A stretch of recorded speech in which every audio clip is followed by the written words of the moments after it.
wasiirka awqaafta iyo arrimaha diinta Hirshabelle Sheekh Abuukar Xasan Cali Maqani ayaa ka hadlay kuraasta deegaan doorashada xildhibaanada baarlamaanka federaalka oo dhawaan la shaaciyay. Sheekh Abuukar Xasan Cali wasiirka awqaafta iyo arrimaha diinta oo shir jiraad ku qabtay maanta magaalada Jowhar ayaa sheegay inay qalad tahay qaar ka mid ah kuraasta baarlamaanka federaalka ee lahayd beesha Gaaljecel oo labada geeyay magaalada Beledweyne. shirkan jiraad waxaan u qabtay maanta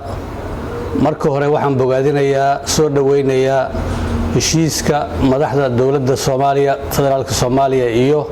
madaxda dawlad goboleedyada ay ka gaareen soo saaridda jadwalka doorashooyinka 2020-2021 waa tallaabo hore loo qaaday oo mudan in la dhiirigeliyo ficilna loo bedelo waxaase khalad aan laga fiirsan uu ka jiraa afarta kursi ee beesha Gaaljecel laba ka mid ah oo loo raray deegaan doorashada magaalada Beledweyne kursiga Dirisame iyo kursiga Abtisame dood kama taagna deegaan doorashadoodu waa magaalada Beledweyne kursiga beesha Barsane oo deegaan doorashadiisu tahay gobolka Shabeellaha Dhexe loona raray gobolka Hiiraan haddii si ku talagal ah loo sameeyay ciddii samaysay waa in ay raaligelin degdeg ah ka bixisaa taas macnaheedu wuxuu noqonayaa Gaaljecel ma degana gobolka Shabeellaha Dhexe deegaan doorashana kuma laha waa kicin bulsho waa mas'uuliyad darro waa dambi siyaasadeed kii ugu xumaa taariikhda oo la galo madaxda dawlad goboleedka Hirshabelle sida madaxweynaha iyo madaxweyne ku-xigeenka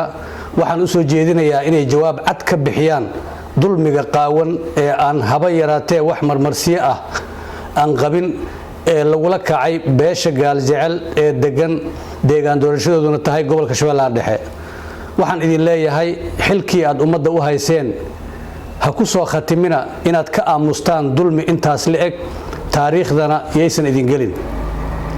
kursiga labaad waa kursiga Daahir Amiin Jeesow bilaqada ku haystay muddo 8 sano ah waaqica jirana u saaciday haddana uu ula cararay magaalada Beledweyne waxay taladiisa ka dhaxaysaa beelweynta Lahube ee degta saddexda gobol ee Hiiraan Shabeellaha Dhexe iyo Shabeellaha Hoose xaqna uma laha Daahir Amiin Jeesow inuu kaligiis dusha ku qaato waxaan u soo jeedinayaa madaxda dawladda federaalka Soomaaliya sida madaxweynaha iyo ra'iisul wasaaraha cusub ee la doortay iyo madaxda Hirshabelle inaysan gacan ku siinin burcadda siyaasadda inay boobaan kuraasta shacabka aad mas'uulka ka tihiin waxaan la tiigsan doonaa dacwada kursigaas haddii Ilaahay idmo uu bilaqaystay Daahir Amiin Jeesow inkastoo aysan jirin maxkamadii dastuuriga ahayd maxkamadii kale ee ikhtisaas u leh iyo guddiga khilaafaadka doorashooyinka heer federaal ugu dambeyntii waxaan ugu naseexaynayaa ugaaska beesha Gaaljecel in Ilaahay aad uga baqdo mas'uuliyadda aad dhabarka saaratay cadaysana kursiga cidda uu ka dhaxeeyo cadaaladana aad waafajiso ma dhici doonto shacab idil oo dega 3 gobol waxna ma dooran karaan lamana dooran karo waa wax mustaxiil ah halkeeduna uu adkaan doono mustaqbalka hadii Allah idmo wabillahi tawfiiq wassalaamu alaykum warahmatullah Yusni Maxamed Ahmed Bulsha TV magaalada Jowhar